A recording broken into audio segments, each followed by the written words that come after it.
আচ্ছা বলো তো কে না পুডিং ভালোবাসে, কিন্তু সমস্যা হলো বানাতে গেলে সবাই বলে আমি নাকি মাস্টার শেফ, আর খেতে গেলে সবাই ভাবে আরে এটা তো আমার জন্যই বানানো। তাই আজকে সবার পছন্দের পুডিং বানিয়ে ফেললাম, কিন্তু আজকের পুডিংটা হবে ভিন্ন রকম।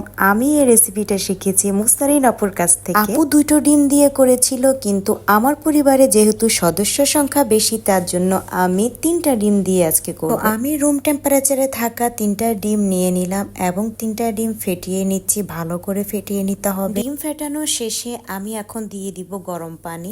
আমি যেহেতু এখানে 3টা ডিম নিয়েছি, আমি এখানে পানি অ্যাড করেছি আধা কাপের চাইতে একটুখানি বেশি। পানি দেওয়ার পর ডিমগুলো আরেকটু ফেটাতে হবে ভালোভাবে। যখন মিশে যাবে তখন এমন ফেনা জমে যাবে, আর ফেনাগুলো আমরা আলাদা করে ফেলে নিব।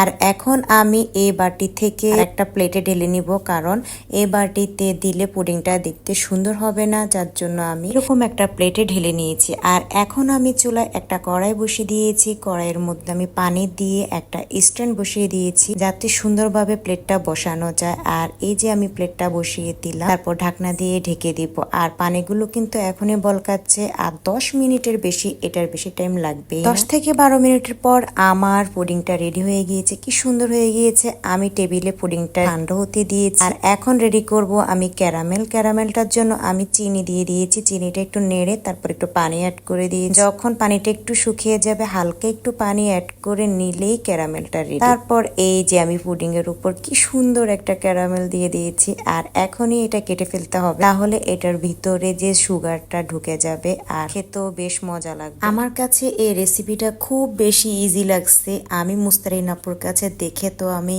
অবাক হয়ে গিয়েছি যে আমি কখন বানাবো। আলহামদুলিল্লাহ আমার বাসার সবাই অনেক বেশি পছন্দ করেছে। বাচ্চারা তো সবাই এত বেশি লাইক করছে। আমি এক এক করে সব বাচ্চাদেরকে খাইয়ে দিয়েছি এবং সবাই অনেক বেশি পছন্দ করেছে। সবাই বলতেছে আবার বানিয়ে দিতে হবে। প্রথমে ভাবছিলাম ডায়েট করব, কিন্তু পুডিং বানানো শুরু করার সাথে সাথে ডায়েটও পালিয়ে গেল আমার রান্নাঘর থেকে। আমার কাছে রেসিপিটা অনেক বেশি ইজি লেগেছে এবং অনেক বেশি মজা লেগেছে। আমরা সবাই অনেক মজা করে খেয়েছি আলহামদুলিল্লাহ। আমার কাছে রেসিপিটি দারুণ মনে হয়েছে। আপনাদের কাছে কেমন লেগেছে অবশ্যই জানাবেন এবং সবাই অবশ্যই ট্রাই করবেন। সবাই ভালো থাকবেন। আল্লাহ হাফেজ।